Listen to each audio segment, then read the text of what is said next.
Welcome students. ये मूल concept का लास्ट पार्ट है जिसमें कि हम मोलालिटी और कैलकुलेशन, जो कंसंट्रेशन की कैलकुलेशंस होती है वो हम देखने वाले। चलिए स्टार्ट करते हैं। ये हमारा टॉपिक है, तो इसमें 3-4 चीज़ें आती है। तो सबसे पहले हमें यहाँ पर ये समझना इम्पॉर्टेंट है कि सॉल्यूशन होता क्या है और किस तरह से हम इसके अंदर कंसंट्रेशन निकालते हैं। तो आपने अपनी जूनियर क्लासेस में पढ़ा होगा कि सॉल्यूशन जो है वो 2 पार्ट से मिलकर बनता है। उसके 2 कंपोनेंट्स होते हैं, सॉल्यूट प्लस सॉल्वेंट। सॉल्यूट वो पार्ट है विच इज डिजॉल्व, जिसको डिजॉल्व किया जाए, और सॉल्वेंट वो पार्ट है इन विच सॉल्यूट इज डिजॉल्व, यानी जिसके अंदर की सॉल्यूट को डिजॉल्व किया गया है। तो ऑब्वियसली ये वाला पार्ट जो है वो हमारा कम होगा और ये वाला पार्ट ज़्यादा होना चाहिए। और यूजुअली जो यूनिवर्सल सॉल्वेंट है वो वाटर है, वाटर के अंदर ही मोस्टली चीज़ें डिजॉल्व हो जाती हैं। तो इसी को हमें अब मोल कंसेप्ट के रेफरेंस में पढ़ना है। तो स्टार्ट करते हैं। देखिए, सॉल्यूशन की जब बात की जाती है तो सपोज हमने ऐसा माना अभी कि जो सॉल्यूट है उसके हमारे पास n मोल्स हैं और सॉल्वेंट जो है उसके हमारे पास n मोल्स हैं। तो इस कंडीशन में हमारे पास जो टोटल मोल्स हो गए सॉल्यूशन के वो हो गए n प्लस n। इसमें कोई डाउट होना नहीं चाहिए। यानी कि मैं यहाँ पर ये मान के चल रही हूँ कि जो क्वेश्चन अब मुझे दिया गया है उसके अंदर सॉल्यूट के मोल्स मुझे दिए गए हैं एंड सॉल्वेंट के moles are also given. So total moles of the solution is n plus n because solution is a homogeneous mixture in which we suppose that all the particles are equally distributed, जो कि आपने अपनी 9th class में पढ़ के आए हैं, what is homogeneous, what is heterogeneous। तो मैं ये मान के चलूँ कि आपको इतना पार्ट आता है। तो ये वाला पार्ट हमारा इधर हुआ। अगर आपको यहाँ पर फ्रैक्शन निकालना है, फ्रैक्शन किसी का भी हो सकता है, सॉल्यूट का फ्रैक्शन है, सॉल्वेंट का फ्रैक्शन, तो यहाँ पर हमें को ज़्यादा दिमाग लगाना नहीं है। फ्रैक्शन जिस तरह से निकालते हैं मैथमेटिक्स में, सेम वही प्रोसीजर हमें करना है। तो फ्रैक्शन के लिए जो केमिस्ट्री के अंदर एक इस तरह से फ्रैक्शन का साइन बनाया जाता है और इस तरह यहाँ लिख दिया जाता है सॉल्यूट। अगर ये सॉल्यूट के निकाल रहे हैं फ्रैक्शन तो it should be n moles of solute divided by total moles. आप इधर लिख सकते हैं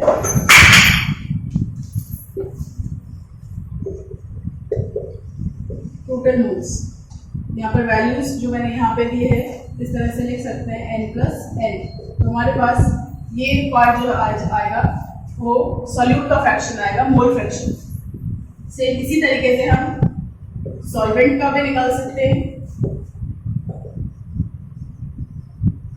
moles of solvent divided by total moles equals to n divided by n plus n। और इसके क्वेश्चंस जो आते हैं बहुत ही इजी आते हैं।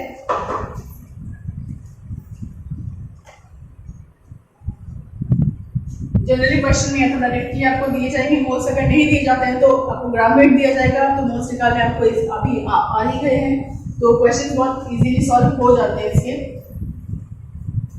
लेकिन जो हमारा पूरा ये टॉपिक है कंसंट्रेशन, कैलकुलेशन ऑफ कंसंट्रेशन, ये पूरा का पूरा हमारे सॉल्यूशन या इसी पे बेस्ड है।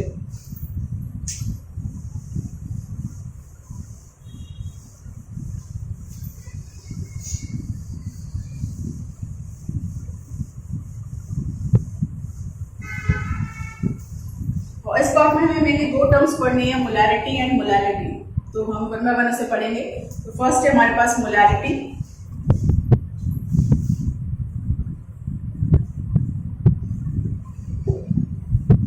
किसी भी सॉल्यूशन की मोलैरिटी का मतलब है कि उसके अंदर कितने मोल्स हैं पर लीटर में, moles present in the solution पर लीटर। तो इसका फॉर्मूला है बिल्कुल जो इसकी डेफिनेशन है उसी के अकॉर्डिंग बनता है। n मीन्स मोल्स ऑफ, या n ना लिखकर हम मोल्स ऑफ सॉल्यूट लिख सकते हैं यहाँ पर।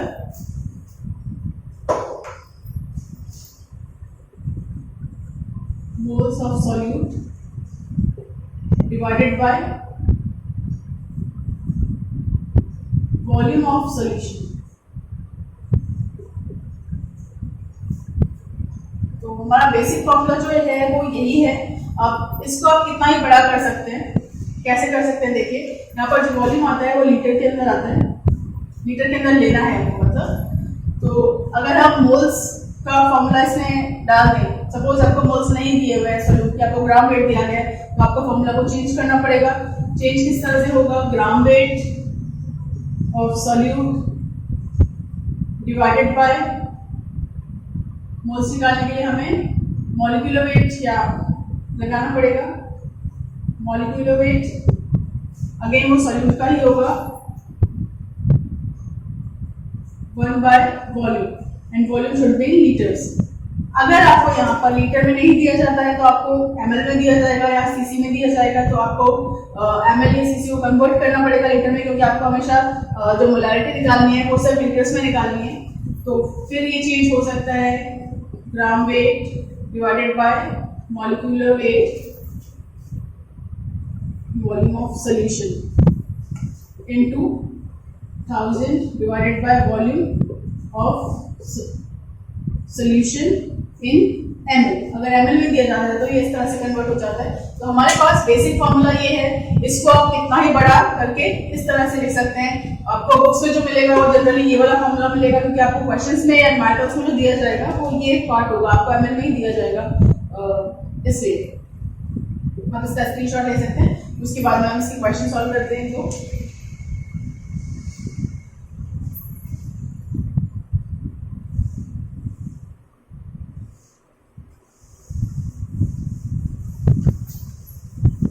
सपोज क्वेश्चन है कि आपको 149 ग्राम KCl दिया है। क्वेश्चन में लिख देते हैं, find out molarity of 149 grams of KCl when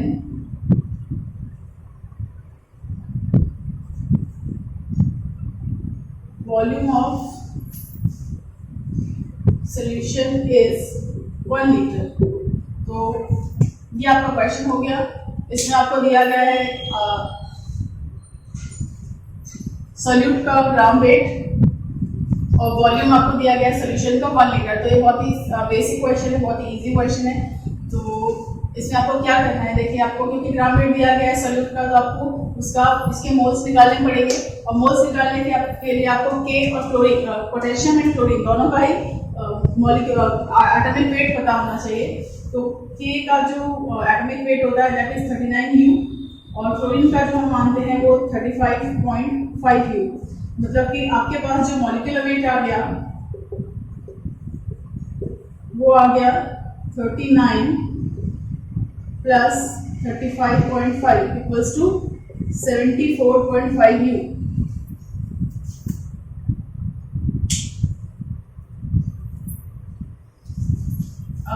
कुछ नहीं करना, हमें मोलैरिटी के लिए फॉर्मूला लगाना है। मोलैरिटी को हम कैपिटल M से रिप्रेजेंट करते हैं। आपको ग्राम वेट रखना है सोल्यूट का ग्राम वेट है 149 grams 149 divided by molecular wait आपको रखना है सोल्यूट का ही 74.5 इनटू, क्योंकि आपको 1 लीटर ही दे रखा है तो आपने वॉल्यूम की जगह 1 लीटर लिख दिया।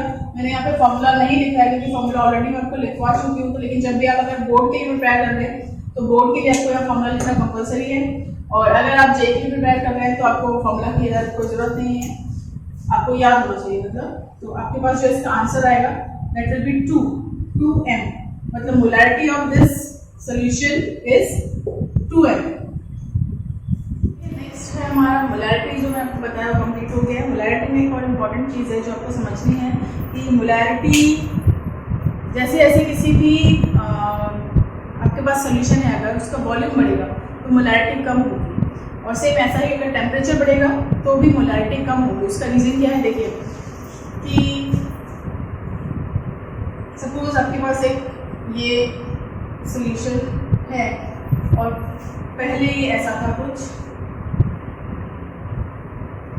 तो पहले वॉल्यूम ये V था और अभी ये वॉल्यूम V1 हमने इसमें ऐड कर दिया है, तो ये इस तरह से हो गया है। यानी कि पहले आपके पास जो मोल्स आ रहे थे, सपोज 1 2 3 4 5 6 7 8 9 10 मोल्स थे, इतने वॉल्यूम में थे, और अब वही 10 मोल्स इतने वॉल्यूम में हैं। ठीक है, तो यानी हमने सॉल्वेंट का पार्ट बढ़ा दिया। अब पार्ट बढ़ा दिया अगर हमने सॉल्वेंट का, तो क्योंकि होमोजेनस मिक्सचर है, पार्टिकल्स इक्वली डिस्ट्रीब्यूटेड हैं, तो आप ये मान के चलिए कि पहले अगर आपने इसका एक पार्ट लिया था उसमें 2 मोल्स आ रहे थे, तो अब क्योंकि वॉल्यूम बढ़ गया है आपका, तो इसके इतने ही पार्ट में सिर्फ 1 मोल आ रहा है, 1 मोल। तो इसका मतलब है कि मोलैरिटी चेंज हो गई। पहले एक इसका जो इतना पार्ट था, सपोज ये 1 लीटर पार्ट है इसका, और 1 लीटर में 2 मोल्स आ रहे थे, मतलब इसकी मोलैरिटी जो थी 2m हो गई थी। बट अब क्योंकि अपने वॉल्यूम बढ़ा दिया और पार्टिकल्स को इक्वली डिस्ट्रीब्यूटेड फॉर्म में रहना है इसके अंदर, क्योंकि सोल्यूशन है इसलिए, तो अब इसके वही 1 लीटर पार्ट में सिर्फ 1 मोल ही आ पा रहा है, क्योंकि पार्टिकल्स को बराबर हर पार्ट में जाना है, तो इसलिए अब इसकी मोलैरिटी जो हो गई वो कम हो गई, 1 मोल हो गई। तो ये तो हमारा प्रैक्टिकली जो मैं आपको बता रही हूँ वो है। बाकी अगर आप इसको थियोरेटिकली फॉर्मूला के थ्रू देखना चाहें तो देखिए, आपने मोलैरिटी का जो फॉर्मूला देखा था वो था N means moles of solute divided by V means volume of solution. तो M and V both are inversely proportional to each other, so if V increases M decreases, ये फॉर्मूला के through है। अब second term जो बात है वो है टेम्परेचर। देखिए, टेम्परेचर बढ़ेगा तो वॉल्यूम बढ़ेगा, क्योंकि लिक्विड है तो लिक्विड का वॉल्यूम रेज होगा, पार्टिकल्स थोड़ा दूर दूर जाएंगे एनर्जी गेन करने के बाद में। तो जब जैसे ही हीट गेन होगी तो पार्टिकल्स दूर दूर होंगे तो वॉल्यूम बढ़ेगा, वॉल्यूम बढ़ेगा तो वॉल्यूम बढ़ेगा तो मोलैरिटी कम होगी। तो इसलिए जो M है that is also inversely proportional to temperature, molarity मतलब।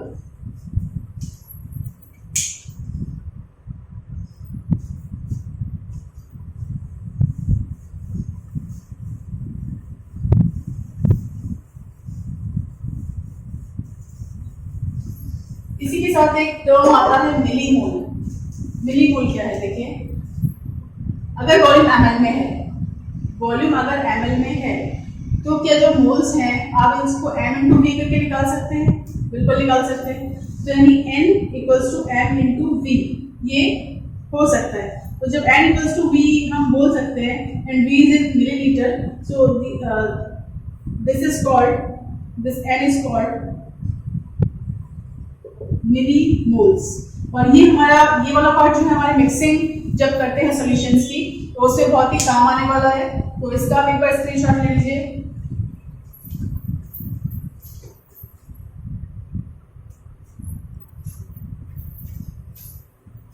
मिक्सिंग में किस तरह काम आता है मैं आपको मोलैरिटी के बाद में बताऊंगी। तो नेक्स्ट टर्म जो हमारी है वो है मोलैरिटी। मोलैरिटी में R आता है, मोलैरिटी में L आता है। तो मोलैरिटी, इसका रिप्रेजेंटेशन स्मॉल m से होता है और इसका जो फॉर्मूला है वो है moles of solute divided by mass of solvent in kilograms। देखिए डिफरेंस क्या है? दो डिफरेंस है। पहला डिफरेंस है मास। आपने मोलैरिटी के अंदर यहाँ पे वॉल्यूम रखा था और वॉल्यूम किसका रखा था? सॉल्यूशन का रखा था, लेकिन यहाँ पर हमने मास रखा है, first difference. And second difference is solvent है यहाँ पर। अब सेम वही प्रोसीजर है कि अगर आप इसको और थोड़ा बड़ा करना चाहें तो आप कर सकते हैं। मोल्स का फॉर्मूला रख दीजिए, grams of solute divided by molecular wait, obviously solute है तो सोल्यूट का ही आएगा, into 1000 divided by mass of solvent in grams में है तो उसे किलोग्राम में कन्वर्ट करना पड़ेगा और यहाँ हमको 1000 आ जाएगा। तो इसका फॉर्मूला है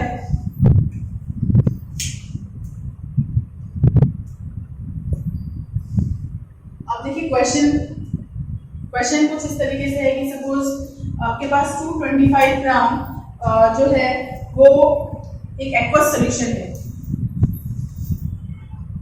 225 ग्राम्स आपके पास एक्वस सोल्यूशन है यूरिया ऑफ यूरिया, जिसमें कि जो यूरिया है वो 5 ग्राम्स है। तो आपको निकालना है, मोलैलिटी निकालनी है, फाइंड आउट मोलैलिटी। मोलैलिटी का फॉर्मूला ये है, आपको देखना है कि आपको क्या क्या गिवन है। आपको गिवन है सॉल्यूट, गिवन है urea is a solute, solvent given है, सॉल्वेंट आपको गिवन नहीं है, आपको सॉल्यूशन गिवन है। तो क्योंकि हमें पता है कि solution equals to solute plus solvent होता है, तो आपका सॉल्वेंट कुछ भी है, यूरिया को कहीं पे डिसॉल्व किया गया है, सॉल्वेंट का आपको ग्राम वेट पता लग जाएगा, और ग्राम वेट पता लगते हैं आप यहाँ पर फॉर्मूला में रखिए और आंसर आ जाएगा। यूरिया का जो मॉलिक्यूलर वेट होता है वो है 60 U, molecular weight of urea equals to 60 U होता है। तो देखिए, mass of solvent equals to mass of solution minus mass of solute। Solution का मास हमारे पास 225 ग्राम है, माइनस यूरिया का 5 ग्राम है, मतलब आपके पास जो सॉल्वेंट का मास आया वो 220 ग्राम्स आ रहा है। अभी कुछ नहीं करना है, आपको सिर्फ फॉर्मूला में रखना है, सॉल्व करना है। तो फॉर्मूला मोलैलिटी का होता है gram of solute is 5 gram, 5 divided by molecular wait, तो हमें मोल्स निकालना है, तो आपने 60 रख दिया इधर, इनटू, क्योंकि ये आपको जो मास है वो ग्राम में दे रखा है, तो आपको ऊपर 1000 लगाना पड़ेगा इसको किलोग्राम में कन्वर्ट करने के लिए, और नीचे आपने 220 रख दिया। आप इसको सॉल्व करेंगे, आपके पास आंसर आएगा, उसकी मोलैलिटी आ जाएगी। इसे सॉल्व कीजिए, इसका आंसर निकाल सकते हैं। तो ये हमारा मोलैलिटी है।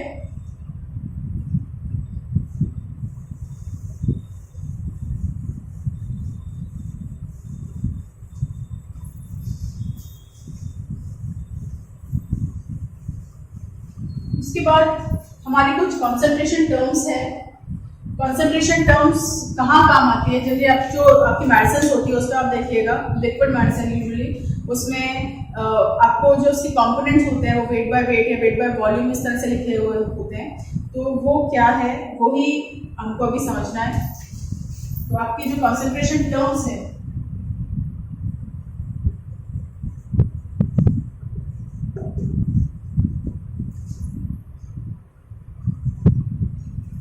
उसमें फर्स्ट है W बाय W, सेकेंड है W बाय V, और थर्ड है वॉल्यूम बाय वॉल्यूम। तो ये है मास ऑफ सोल्यूट इन पर 100 ग्राम्स ऑफ सोल्यूशन।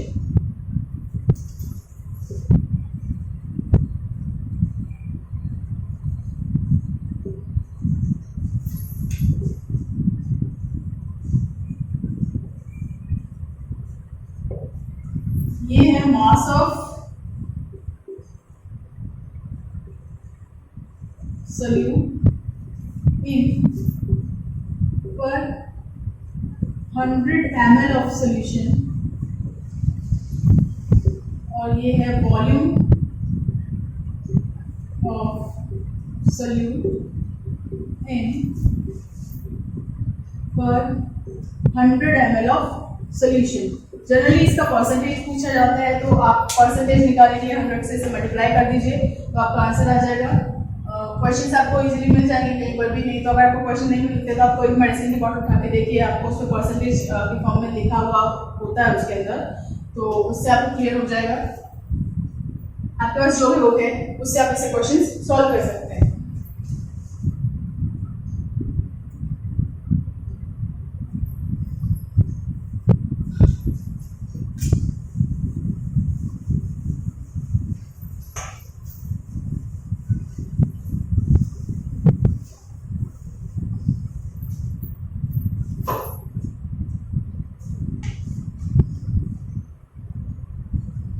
अब देखिए कुछ एक्स्ट्रा क्वेश्चन जो हमें कर रहे हैं और न्यूमेरिकल्स, मोलैरिटी, कंसंट्रेशन टर्म्स के ऊपर वो हम देख रहे हैं। तो फर्स्ट क्वेश्चन हमारा है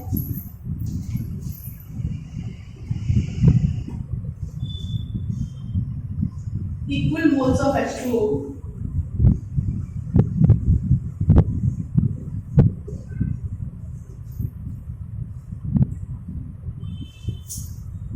and NaCl is present in a solution.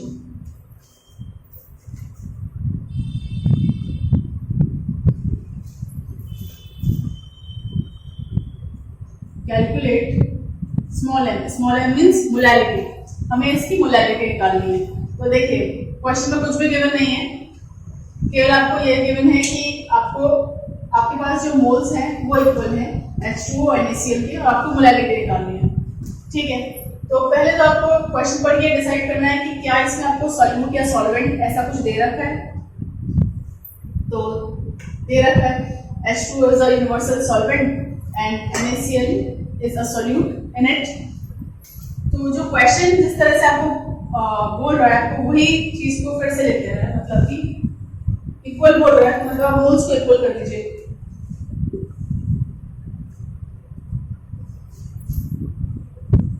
Moles H2O equals to moles NaCl। Okay, तो मोल किस तरह से निकालते हैं? हम ग्राम वेट लिखेंगे इसका। हमने ग्राम वेट ले लिया H2O का, नहीं पता हमें। उसके बाद में हमें मॉलिक्यूलर वेट निकालना है। मॉलिक्यूलर वेट आपको पता होना चाहिए कि 18 होता है, इक्वल्स टू मोल्स। यहाँ हमें NaCl की मोल्स पता है और NaCl की मोल्स भी नहीं पता है, तो आपने यहाँ पे लिख दिया ग्राम वेट ऑफ NaCl, और यहाँ पर NaCl का मॉलिक्यूलर वेट देखिए, इसका होता है 35.5 और इसका होता है 23। तो अगर आप दोनों को करेंगे कैलकुलेट तो 46.5 इस तरीके से आएगा। अब आपके पास यहाँ पे मास ऑफ H2O है, मास ऑफ NaCl है। ठीक है, इतना हमने कर दिया। इतना करने के बाद इधर आप देखिए मोलैरिटी का फॉर्मूला क्या होता है। मोलैरिटी का फॉर्मूला होता है यहाँ पर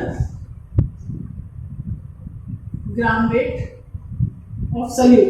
सोल्यूट यहाँ पर NaCl है, तो हमने NaCl लिख दिया, divided by molecular weight. Molecular wait हमारे पास पता है हमें क्या है, molecular weight of NaCl into 1000 divided by gram weight of solvent. क्योंकि हमें मोलैरिटी निकालनी है तो हमें सॉल्वेंट का रखना पड़ेगा। सॉल्वेंट है वाटर। अब देखिए यहाँ से हम क्या इसको यहाँ पर रख सकते हैं, आपको वो देखना है। तो आप या तो NaCl का रख दीजिए या वाटर का रख दीजिए। अगर मैं NaCl का रखती हूँ तो ये कुछ इस तरीके से आएगा, या वाटर का रखती हूँ तो ये कुछ इस तरीके से आएगा कि gram H2O equals to gram NaCl into 18 divided by 46.5। तो मेरे पास ये ग्राम वेट H2O का आ गया। अब ग्राम वेट आ गया तो मुझे सिर्फ इसको यहाँ पर प्लेस करना है। M इक्वल्स टू आ गया मेरे पास gram weight NaCl divided by 46.5, क्योंकि मैंने अभी सॉल्व किया है, इनटू H2O का हमें यहाँ पे रखना है। तो ये है ग्राम वेट NaCl इंटू 18, 46.5 ऊपर चला जाएगा इंटू 1000। देखिए इसमें ये चीज कट जाएगी, आपके पास बचता है सिर्फ ये। तो मोलैरिटी आपके पास आएगी 1000 डिवाइडेड बाय 18। इसको आप सॉल्व कीजिए। इसको सॉल्व करेंगे अगर, तो आपके पास जो वैल्यू आएगी दैट इज 55.5। यानी यहाँ पर हमारे पास कुछ भी नहीं है, क्वेश्चन में कुछ भी डेटा नहीं दे रखा, लेकिन हमने क्वेश्चन सॉल्व कर दिया। तो इस तरीके से क्वेश्चन बहुत इजी आते हैं, थोड़े से ट्रिकी होते हैं। आपको करना क्या है, सिर्फ क्वेश्चन को समझना है और क्वेश्चन जिस तरीके से आपको करने को बोले उस तरीके से क्वेश्चन करना है। जिस तरह से हमने इसमें किया है कि आपको इक्वल मोल दिया हुआ है तो हमने मोल्स को इक्वल कर दिया, फॉर्मूला रखा, फॉर्मूला के अंदर जो चीज हमें पता है जो हम इसको फाइंड आउट कर सकते हैं अपने आप से वो हमने वहां पर रख दी और फिर उन लोकस वैल्यूज को प्लेस किया, हमारे पास आंसर आ गया।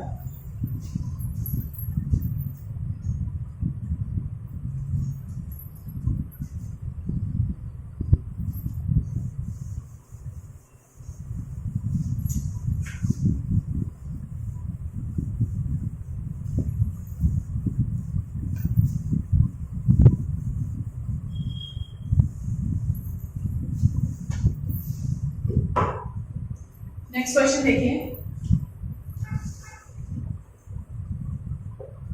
What is molarity of H2SO4 solution that has a density of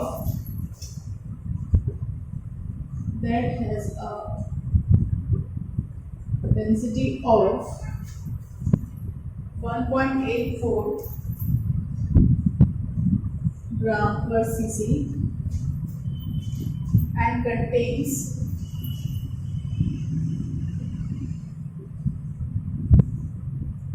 98% by mass of H2SO4.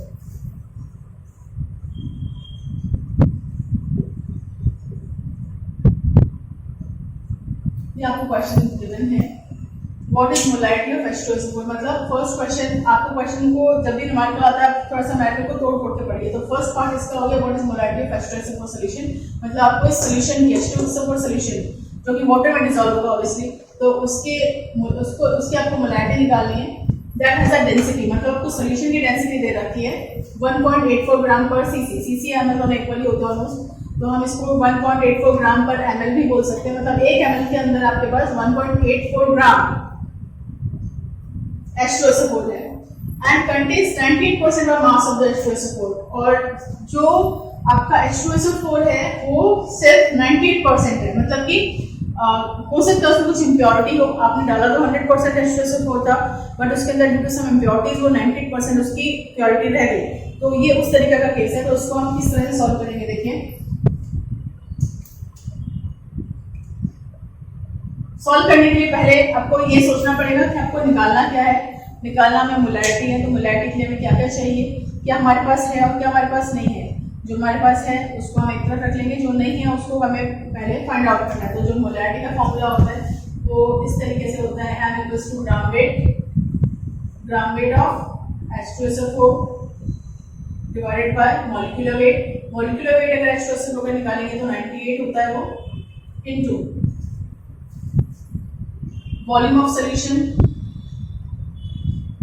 Volume, अगर वॉल्यूम आपको नहीं दे रखा है या आपको जिस तरीके से यहाँ 1 पर एमएल दे रखा है तो मतलब आप ये मान के चलिए कि वो 1 लीटर की बात कर रहे हैं, तो 1 × 1000 आप इस तरह यहाँ लिख सकते हैं। ठीक है, ये है सॉल्यूशन का।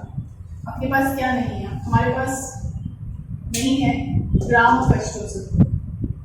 ठीक है, तो डेंसिटी जो दे रखी है वो आप देखिए किसकी होगी, सॉल्यूट की होगी, क्योंकि सॉल्यूट को भी तो हमने सॉल्वेंट में डिसॉल्व किया है, तो सॉल्वेंट की तो डेंसिटी हम निकालेंगे नहीं, सॉल्यूट की निकाल रहे हैं। और क्वेश्चन से भी क्लियर है कि 1.84 ग्राम पर एमएल में है, मतलब 1 एमएल में 1.84 ग्राम हमारे पास H2SO4 है। मतलब इस यहाँ से आप इजीली फाइंड आउट कर सकते हैं सॉल्यूट की density.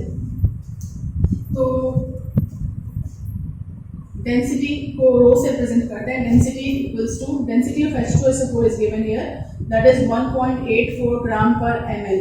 Okay, so in 1 ml it is 1.84 gram, so in 1 liter it should be multiplied by 1000, but हमें वहाँ पे अभी नहीं जाना है, पहले हम इसे सॉल्व कर लें क्योंकि प्योर नहीं है। इसमें ये है कि 98% ही H2SO4 है, तो हमें क्या करना पड़ेगा, 98% को इसका निकालना पड़ेगा। तो 98% of 1.84 equals to 98 divided by 100 into 1.84, तो ये आएगा आपके पास अप्रॉक्स 1.80 ग्राम पर ml। देखिए आप इसे सॉल्व करके देख सकते हैं। अब हमें क्या करना है, इसको सिर्फ यहाँ पर रखना है। हमारे पास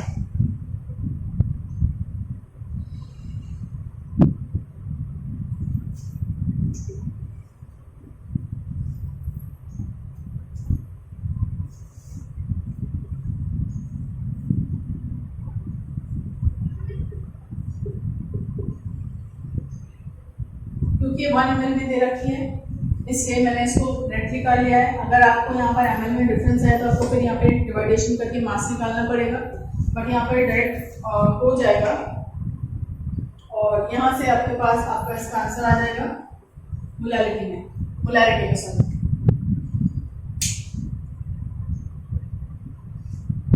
एक बार आपको इसको फिर से क्लियर कर देती हूँ। आपको इसमें क्वेश्चन में डेंसिटी दे रखी है H2SO4 की। जब भी डेंसिटी आती है तो ये अंडरस्टूड है कि वो जो डेंसिटी है वो सॉल्यूट की ही है। तो सॉल्यूट की डेंसिटी है 1.84 ग्राम पर ml, मतलब 1 ml में इतना है। तो क्योंकि हमको उसकी प्योरिटी चेक करनी है तो हमें इसको प्योरिटी को निकाला तो वो 1.80 निकला, यानी 1 ml में इतना है।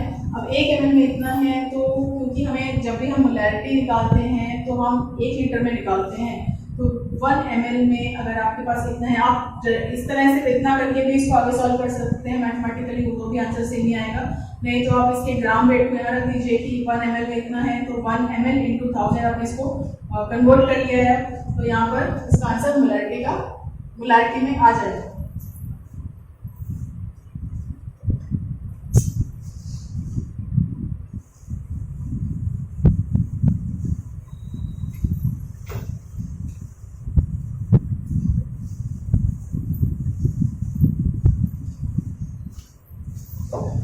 नेक्स्ट क्वेश्चन है वो मिक्सिंग का है, जिसमें कि मिली मोल्स काम आएंगे।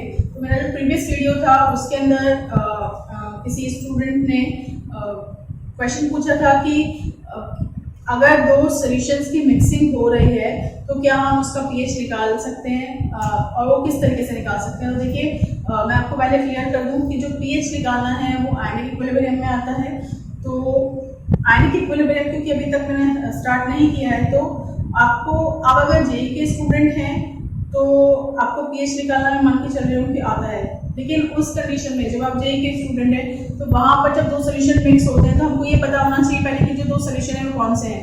अगर वो सेम टेम्परामेंट के हैं, मतलब जैसे कि अगर दोनों ही एसिड हैं दोनों ही बेस हैं, तब तो मैं जो अभी कर रही हूँ उसके बेसिस पर आप निकाल सकते हैं। लेकिन अगर वो एसिड है, एक एसिड है और एक बेस है, तो उस कंडीशन में सिचुएशंस अलग हो जाती है हमारी, और तब आपके ये फॉर्मूला एसिडिस काम नहीं आता है। लेकिन अगर आप किसी ओलंपियाड के आईएएस वगैरह की प्रिपरेशन कर रहे हैं तो आपको मैं जो भी बता रही हूँ वो इनफ है, उससे आप क्वेश्चन सॉल्व कर सकते हैं। तो देखिए क्वेश्चन हमारा, if 500 ml of 1m solution of HCl is mixed with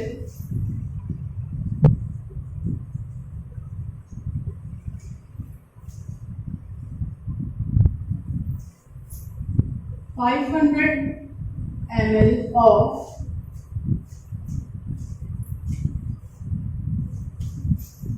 1m solution of HCl,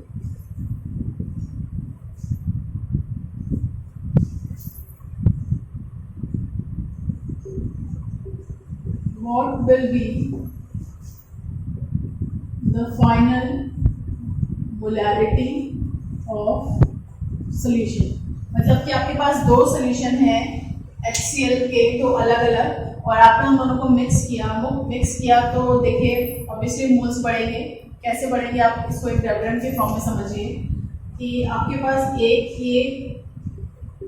container है जिसमें कि 1 इसकी मोलैरिटी है हमारे पास 1m, और इसके आपके पास ये 500 ml का वॉल्यूम है 500 ml।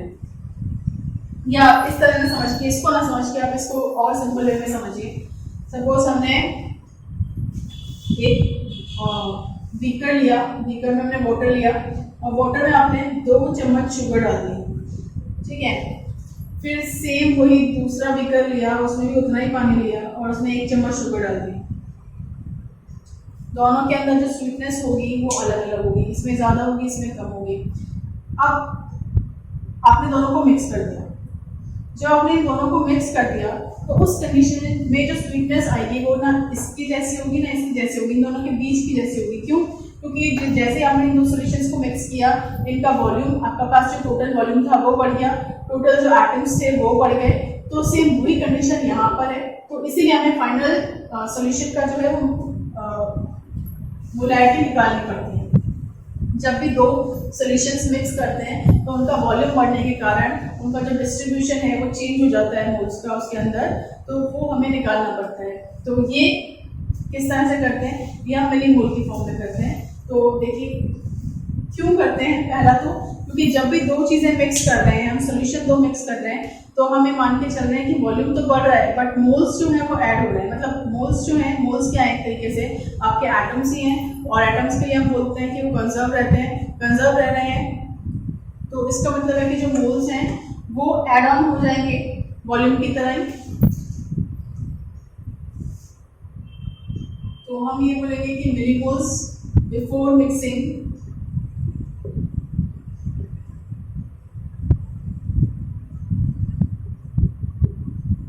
equals to millimoles after mixing। तो पहले हमारे पास दो अलग अलग सॉल्यूशन थे, तो वो देखिए मिलीमोल्स क्या होते हैं, n equals to m into v, ठीक है। तो यानी m1 v1 plus m2 v2 equals to m into v होना चाहिए। m1 हमारा है 1 इंटू वी हमारा है 500 ml प्लस m2 है 1 एंड इसके भी 500 ही है। तो ये m हमें निकालना है। वॉल्यूम हमारा बढ़ गया है 500 प्लस 500 v1 प्लस v2 आप कह सकते हैं इसको v1 प्लस v2। तो ये हो गया 500 plus 500 equals to m into 1000 means 1000 equals to m into 1000, m equals to 1000 by 1000 equals to 1 m। यानी आपके पास जो मोलैरिटी आई वो नई मोलैरिटी जो आई वो 1 m आई।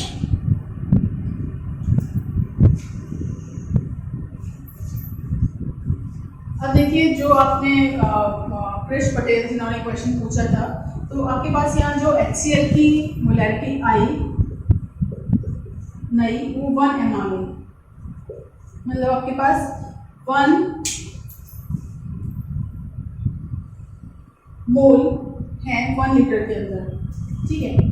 तो यानी कि इसके पास आपके पास यहाँ पे हाइड्रोजन के भी 1 मोल होंगे और क्लोरीन के भी 1 मोल होंगे। ये मेरे प्रीवियस वीडियो में आपको समझा चुकी हूँ। तो जब 1 मोल होगा तो जब आपके पास H+ आयन के मोल्स आपको पता है तो pH आपने निकालना बहुत ईजी है। अगर वो pH निकालना आता है, नेगेटिव लॉग ऑफ H+ होता है, तो लॉग लेके आप इस क्वेश्चन को इजीली सॉल्व कर सकते हैं। इससे पहले अगर आप IJSO की प्रिपरेशन कर रहे हैं, NTS की प्रिपरेशन कर रहे हैं उस कंडीशन में, बट अगर आप JEE की प्रिपरेशन कर रहे हैं तो ये थोड़ा सा अलग तरीके से pH सॉल्व होता है। उस कंडीशन में ये चीज़ नहीं चलेगी क्योंकि यहाँ पर तो HCl मिक्स होकर कुछ भी नया नहीं बना रहे हैं। लेकिन अगर एसिड और एक बेस मिक्स होता है तो वो सॉल्ट बनाता है, सॉल्ट बनाते ही सारा फॉर्मूला हमारा चेंज हो जाता है। तो उस कंडीशन में ये फ्रूटफुल नहीं होगा, गलत होगा। लेकिन अगर आप सिर्फ इस तरीके से सॉल्व इस तरीके की क्वेश्चन है जहाँ पर मिक्सिंग होने के बाद में कुछ भी नया प्रोडक्ट नहीं बन रहा है, सिर्फ वॉल्यूम बढ़ रहा है, तो उस कंडीशन में आप यहाँ पर मोल्स आपको यहाँ पता है। अगर यहाँ पे H2SO4 होता तो हाइड्रोजन के 2 मोल्स हो जाते, तो 2 मोल्स हाइड्रोजन आयन के 2 मोल्स हो जाते। 2 मोल्स होने के बाद में आप नेगेटिव लॉग ऑफ H+ में H+ की जगह 2 लिख देते और आपका आंसर आ जाता। तो ये एक तरीका है pH निकालने का। pH तो बाद में लिख लेगी, pH निकालने के लिए पहले क्या करना पड़ेगा, उसको सॉल्व करने का। तो मोल कंसेप्ट जो है वो आपका अभी यहाँ पर ओवर हो चुका है। मोस्टली क्वेश्चन इस तरीके के बनते हैं, मैं आपको समझा चुकी हूँ। होपफुली आपको समझ में आया होगा।